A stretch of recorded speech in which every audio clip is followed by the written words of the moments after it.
आगे बात करते हैं जहां पर जम्मू के कई जिलों में भी शैक्षणिक जो संस्थान है वो फिलहाल बंद कर दिए गए हैं। जम्मू, सांबा, कठुआ, राजौरी, पुंछ जिले में निर्देश जारी कर दिए गए हैं और जो भी यहां पर शैक्षणिक संस्थान है उन्हें फिलहाल बंद वो रहेंगे। देर रात जम्मू में सुने गए सायरन और उसी को ध्यान में रखते हुए अब ऐसे में ये कदम उठाया गया है जहां पर जम्मू, सांबा और साथ ही कठुआ, राजौरी, पुंछ ये वो जगह है जो कि बॉर्डर से लगी हुई जगह है, ये वो क्षेत्र हैं और इनमें पूरे तरीके से जो स्कूल हैं, जो विद्यालय हैं, जो कॉलेज है उन्हें फिलहाल बंद कर दिया गया है। देर रात जम्मू में सायरन सुने गए हैं और उसी को ध्यान में रखते हुए कि आखिरकार कोई बड़ा हमला ना हो जाए और ऐसे में एक बड़ी क्षति ना हो जाए भारत में, इसको लेकर पूरे तरीके से भारत तैयार है। चाहे वो जंग को लेकर हो, चाहे वो सिक्योरिटी को लेकर हो, चाहे वो अपने आम नागरिकों को भी पूरे तरीके से बचाने को लेकर हो, तो पूरे तरीके से भारत जो है वो अलर्ट मोड पर है क्योंकि जिस तरीके से ऑपरेशन सिंदूर को अंजाम दिया गया उसके बाद आखिरकार पाकिस्तान की तरफ से कुछ भी कार्रवाई हो सकती है। और ज्यादा जानकारी के लिए हमारे सहयोगी मोहम्मद मुकर्रम हमारे साथ में जुड़ चुके हैं।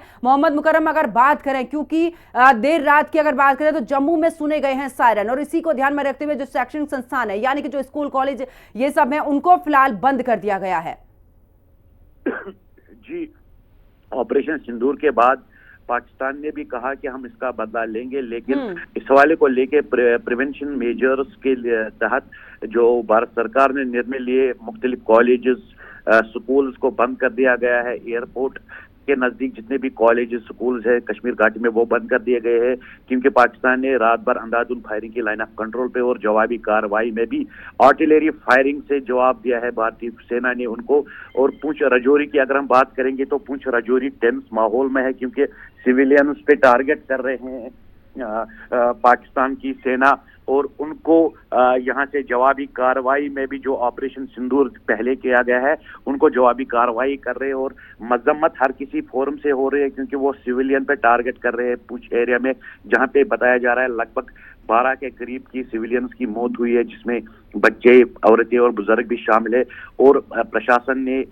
उनको आश्वासन दिया कि उनको सेफर प्लेसेस पे लिया गया है क्योंकि बंकर्स बनाए गए थे ऑलरेडी और स्कूल्स में भी कुछ सिविलियंस को रखा गया है ताकि जो लाइन ऑफ कंट्रोल के नजदीक जो एरियाज, रेजिडेंशियल एरियाज है उनको सेफर प्लेसेस पे लिया गया है ताकि अगर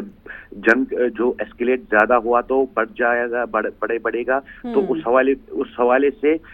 तमाम जो प्रिवेंटिव मेजर्स है भारत सरकार ले रही है। फिलहाल जो रात भर फायरिंग हुई टंगडार में भी, उड़ी में भी, बारामूला में भी, तो दोनों तरफ से गोलाबारी लाइन ऑफ कंट्रोल पे चल रही है।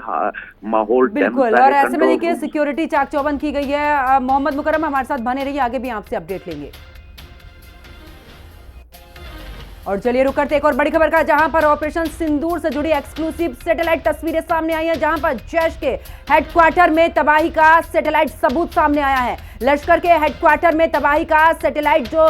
तस्वीर है वो भी सामने आई है। तो ऐसे में देखिए भारत की तरफ से जो कार्रवाई की गई है, भारत की तरफ से जो ऑपरेशन सिंदूर इस दौरान किया गया है उसके बाद किस तरीके से तबाही वहां पर हुई है, सैटेलाइट तस्वीरें सामने आई। हमारे साथ में हमारे सहयोगी मोहम्मद मुकर्रम लगातार हमारे साथ में बने हुए हैं। मोहम्मद मुकर्रम, अगर बात करें तो देखिए तबाही की तस्वीरें यानी कि सैटेलाइट की वो तस्वीरें सामने आई जहां पर बड़े सरगना के जो मुख्यालय थे उनको आखिरकार किस तरीके से तबाह किया गया है।